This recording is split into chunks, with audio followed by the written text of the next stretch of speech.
nata dalla schiuma del mare, asciugata dal vento zefiro, sulla spiaggia di Citera, Venere non vi restò a lungo, passando da isola a isola dell'Egeo, arrestandosi solo sul Monte Olimpo, residenza permanente degli dei. Il padre, Urano, ossia il cielo, le riservava un posto d'onore. Dopotutto, Urano, sposo di Gea, ossia la terra, fu tra le prime creature. Lui e la sua sposa sopravvissero ai ciclopi, ai titani, che personificavano la forza ostile della natura, mostri generatori dei primi millenni della storia umana. Come potevano creature così primordiali generare una donna che sarà simbolo di bellezza? Non potevano. Infatti, a fecondare la spuma del mare fu il seme sfuggito al cielo mentre lottava contro uno dei titani, suoi figli. Dalla violenza subita, il cielo lasciò cadere gocce che il mare raccolse quando le onde, frangendosi, imperlavano l'acqua. Per i greci, Venere sintetizzava l'ideale di bellezza fisica e spirituale. Amore, armonia dei sensi, protettrice di ciò che questi apprezzano, tra cui le arti. Lodata nei secoli, lusingata da dei e uomini, iniziò ad essere capricciosa. D'altronde, appena Zeus la vide, subito si innamorò. Respinto, si infuriò e la punì sposandola a Vulcano. Questi non era un Adone, e presto Venere trovò conforto in Marte, transitoriamente.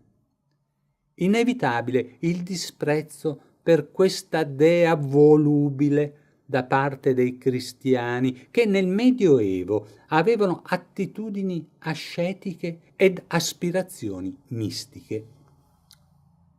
Il Rinascimento la riscoprì con il piacere del vivere e per quanto non offrissero sacrifici umani agli dei pagani, questi artisti tornarono a riempire con affreschi, quadri, sculture le pareti di aristocratici, cardinali e papi. Ovviamente come simboli. Giunone, la sposa di Giove, rappresentava l'ordine e la fedeltà, per quanto nuda. Ma non ebbe grande fortuna. Venere, per quanto difficile da collocare tra le vergini e le virtuose, favoriva la rappresentazione del vivere umano in castità. Il fascino malinconico della ragione che riflette sul suo limite esistenziale. Celebre è la nascita di Venere del Botticelli. Non conosciamo il pensiero dell'artista nel dipingerla, certo è che dopo la campagna spregiativa di Savonarola contro ogni Venere dipinta o reale, per la loro inesausta vanità che conduceva all'uso di cosmetici, profumi, unguenti per sedurre l'uomo, inducendolo al peccato che fu di Adamo, pagando il favore carnale con fiorini d'oro e gioielli, Botticelli si convertì artisticamente, dipingendo figure religiose e allegorie moraleggianti. Tuttavia, le sue stupende Madonne conservano il volto della prima Vergine, l'imprinting di bellezza di cui non potrà liberarsi. Lorenzo di Credi, siamo a cavallo tra il XIV e il XV secolo, presenta Venere senza fronzoli romantici, in nudità classica, facendo infuriare Savonarola, che ne fece bruciare di dipinti simili in quantità.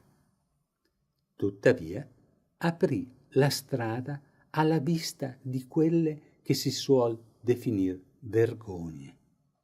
Verrocchio, con il suo Davide, ed ancor di più quello di Donatello, un sensuale, languido adolescente, dalle chiome lunghe, sotto un vezzoso elmetto anatomicamente perfetto, sinuosamente concepito ad esse.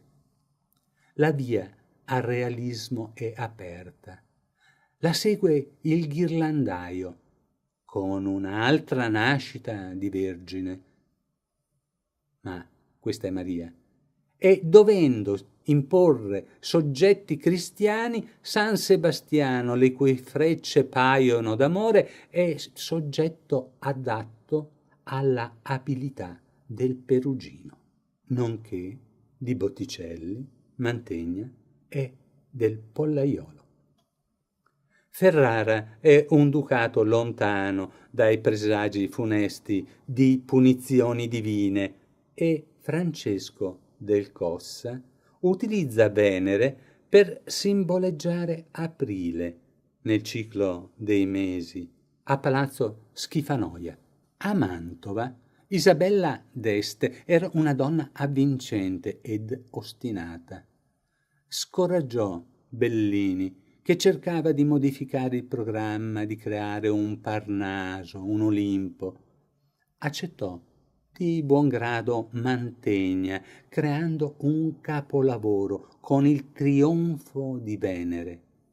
Per lo studiolo di Isabella, San Sebastiano, e per la Camera degli Sposi coniugò il cielo alla terra in armonia perfetta. Cielo e terra, un ritorno all'inizio del nostro racconto. Si potrebbe dire che quando il cielo incontra il mare si genera libertà da ogni gioco terreno e bellezza e libertà vengono spinte verso brevi felicità da un complice vento di zeffiro.